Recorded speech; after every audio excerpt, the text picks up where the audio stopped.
guys, turekere handi nyene ku mashuha muri Rwaruzi ngo rukiza. Turi hano nkuko mubimenyereye ku mazina ni Diane Coffee but call me Mareke number 1. Rero guys, turi hano muri Shingiro TV. Rero turi kumwe n'abatumire hano aba papa biteka bijambo ni junja nukuri ndabemera. Mbega babita bande? Je nitwa Mushindi Gaston. Ngo yitwa Mushindi Gaston, naho witwa Mushindi, mbega byo byarashindikanye? Oya, mu Kirundi babita intsinzi. Intsinzi. Okay, hano hariyo nundi mukubafu kwanje, mbega babita bande? Jewe nditwa Nzokira Ntevye Pierre. Mbega ngo uzokira utevye Pierre? None uravyize ko uzokira utevye? Ego kuko ubuzima buragoye, ugenda buke buke kugeza ugakira. Mbega wokira utevye gute kandi wamaze gushika ku mashuha? Ku mashuha niko ivyo vyo mumva ivyo biriho kandi jewe ivyo nzi ndabivuga kubera je ndimvukira yahanyene. Okay guys, unamusirera ndikuma nabimvukira bahanye aba papa beza bijambo ni junja nkuko nabibabwiye. Mbega Mutama, murashobora kutubwira uburyo amashuha yabonetse? Sava. Jewe rero ivyo nzi kuri aya mashuha ndabivuga.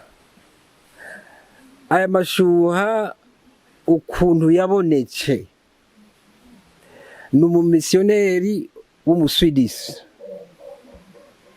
Uwo missioneri rero yarungitswe n'ikanisa rya Swidisi Ikiremba, aza kuvuga ubutumwa Ikiremba w'umupentekoste kubera naze ndi umupentekoste mugabaho ni kera. Après yaho arakora ngaho Ikiremba rigisa yizambo ry'Imana, aca ahabwa mutation y'ukwimukira aha kumugara. Yimukiye rero ngaho kumugara asasanga ikanisa nyene rya Pentecoste ritoyi kubera muri ico gihe barabantu bake. Mbega Mutama ntaguciriye mu ico gihe hari umwaka wajyana? Ivyo yasinovuga imyaka kubera najewe narabitohoje kuko ni kera, ngira ngo ni mu malo 20 canke mu malo 25 canke muri 14 epfo kabisa, hari epfo. Après rero yivyo ibi rero jewe mvuga ibintu natohoje kuko hari nundi muntu nyene yabimbagije nca ndabivuga nkuko nyene mbaye ndabikubwira cyane gose. Après rero yuwo mu missioneri basaba mwimurira ngaha kumugara ahimuhira aho ku mission, ubona ayo makanisa n'ama université n'ama secondaire. Acha arabandanya rero kwigisha. Sasa rero aba missioneri abantu b'Imana nyene baha abishengero nyene ryaha kumugara baca baramubakira akazu.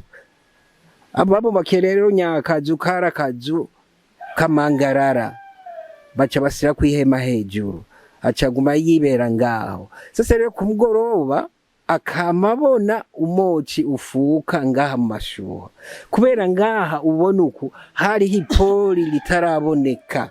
Ipoli ryari mu bikoko byinshi, uhereye ku ngwe, ku nzoka, ku bisigo, yani nta kintu kitari ngaha. Nyamzungu rero akamabona akoci gafuka muri nyapoli, yiyicariye aho nyene ho bamubakiye kuko uramenya abantu b'abazungu canke aba missioneri ahezeze gusa kwigisha ijambo ry'Imana aca yiyicarira akisomera gusa Bibiliya ku kagoroba. Rero ngaho ari kwisomera Bibiliya yiyicariye akamabona akoci gafuka muri ripoli rira aha nyene ubona twicaye aha uhasi wacupfa. Après rero yivyo uwo mzungu kubera abazungu arabantu baremanye ubwenge, yani watafiti, acha atuma muri babigishwa biwe bikoranaho. Mbeba bitengwiki ababikona n'abapasteri abajenama biwe afata abajenama babiri atebagabo jewe nama mbona ako cyajya muri rya poli hari umuntu arima hariya ko ari poli nini bagize no. Acha rero arabatuma none kubera ari umuzungu ntibanse naho ryari poli ryari mu bikoko ryari mu inzoka ryari mu ibintu bya hatari ntibanse baca bafata ibipanga bibiri baca bava hariya aho ubona ngaha ku materneti kubera niho bari bamubakiye akararo cyangwa akazu niho yaba apre nyabantu rero baca baraza buke batema umuhora buke kugeza basika ngaho ko twicaye bagiye gato imbere niho rero baca babona akagezi baca gukoramo si umugezi usushe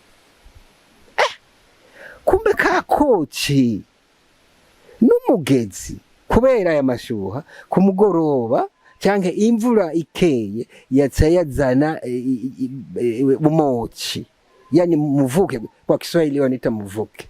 Mimi nimekaa hanze cyane Kiswahili Kirundi huwa kinanidadisi sana, ila huwa ongea lakini yangine nachanganya, ni lazima nikueleze ukweli. Ni kweli baba. Apre unanisikia? Apre hivyo bintu abo bantu batumwe n'uwo mzungu baca basanga ujya mochi arakagezi bareheba barumanirwa, kumbe hariho umugezi ushushe kwisi.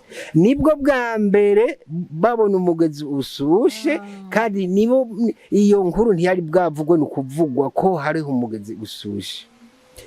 Bahejeje rero ivyo baca bongera rero basubiza inyishu kuri wa mu missionnaire wabo. Una habari patro ekaye wa mochi n'umugezi umugezi bareba barumanirwa nyamzungu aca arumanirwa. Hariho umugezi usushe, hariho umugezi kuko na nyamzungu ni na imani yuko ataramenya yuko ngaha ku isi hoba umugezi usushe. Apre rero y'ivyo uwo muzungu aca abwira abo bantu ati niko biri basi rero haca hamara nk'amayinga 2 cyangwa 3 muri rya kanisa giwe nyene ngaha nyene ku Mugara.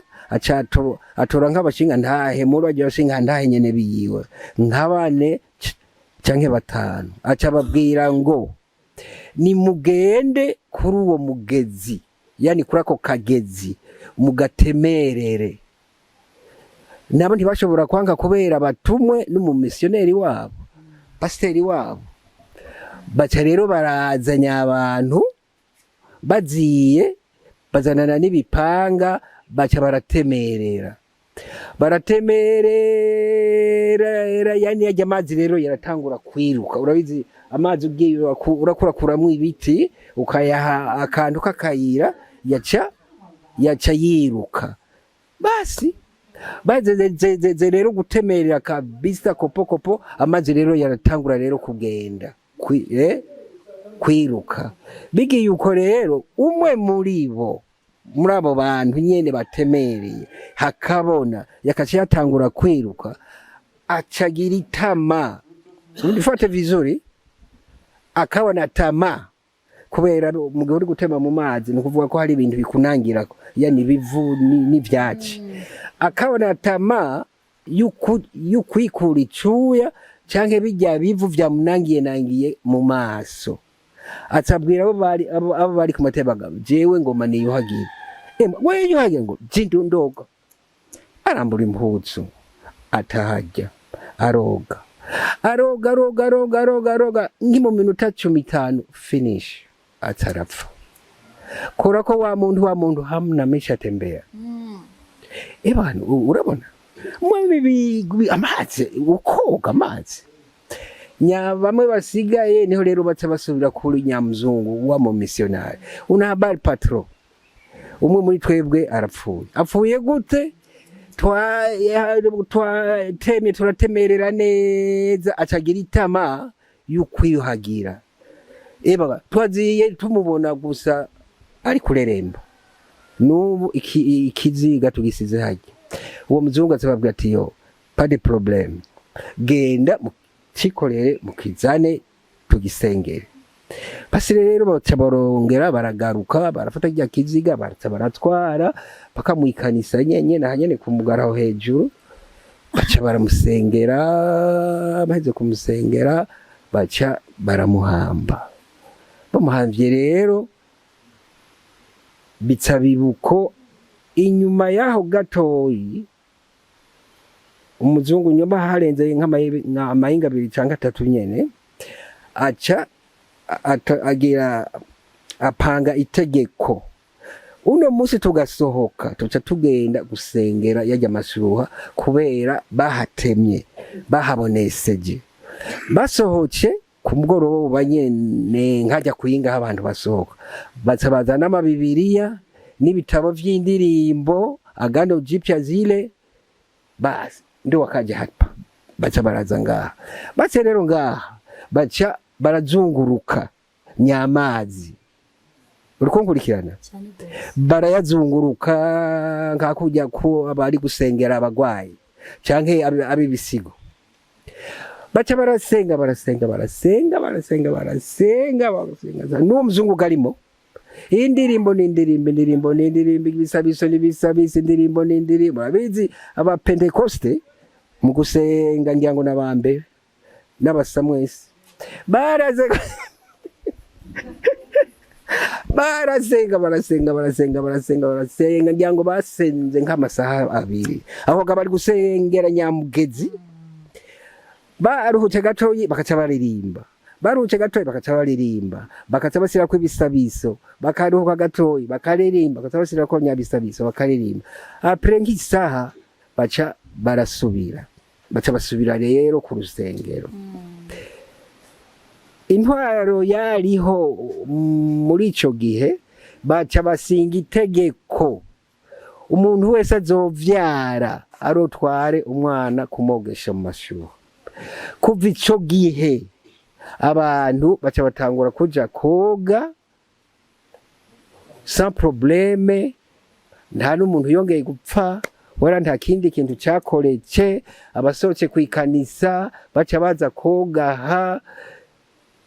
Base amashuha rero yaca yabuko abantu batangura rero kuyamenya buke n'abava kure bakaza koga bakagenda nk'abava i Buganga, abava mu Rumonge, abava mu Gitamba, abava aho mu Karonda bakaza koga kubera ni na imani walikuwa wameyazindua, tuseme hivyo. Byo bibaye uko leta rero yariho ikipanga itegeko umugore wese avyaye uruyoya najeyo aho mbona uko umengo sijui nirogesha.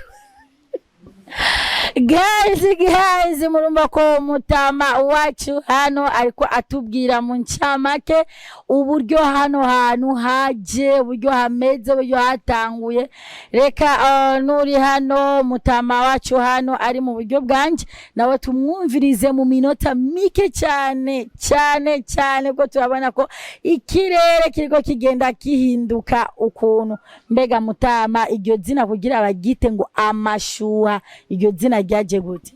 Iryo zina ni rya kera cyane nako twavuze turisangaho yitwa amashuha kubera n'amazi ashushe.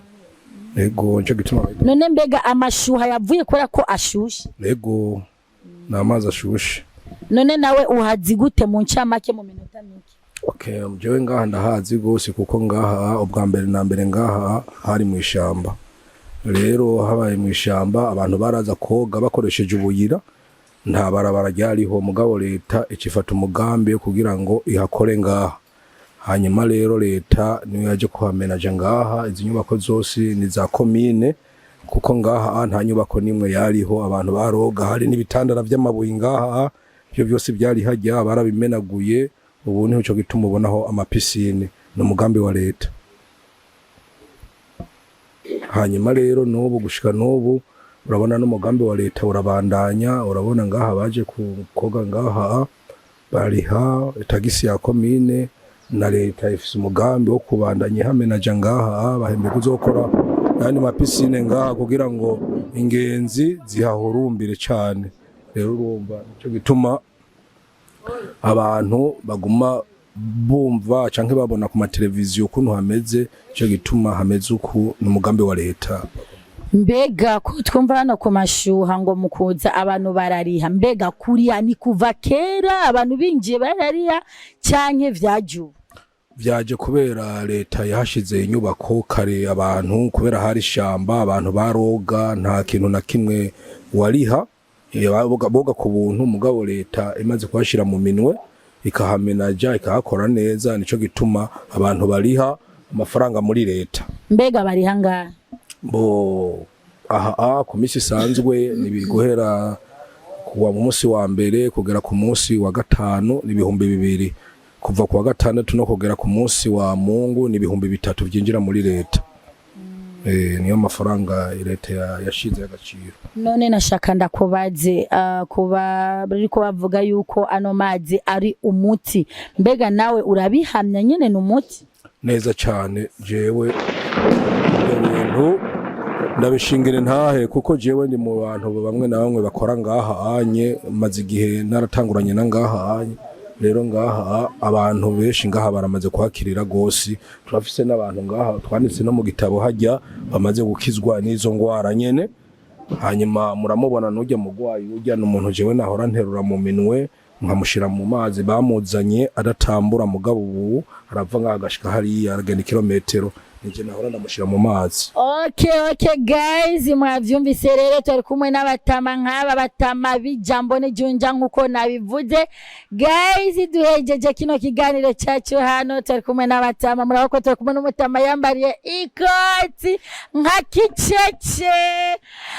Guys, ndabaseze tukaba turangije, mwari kumwe na Diane Coffee, mwibuka no kugira subscribe na share na comment, ni muri Shingiro TV. All right.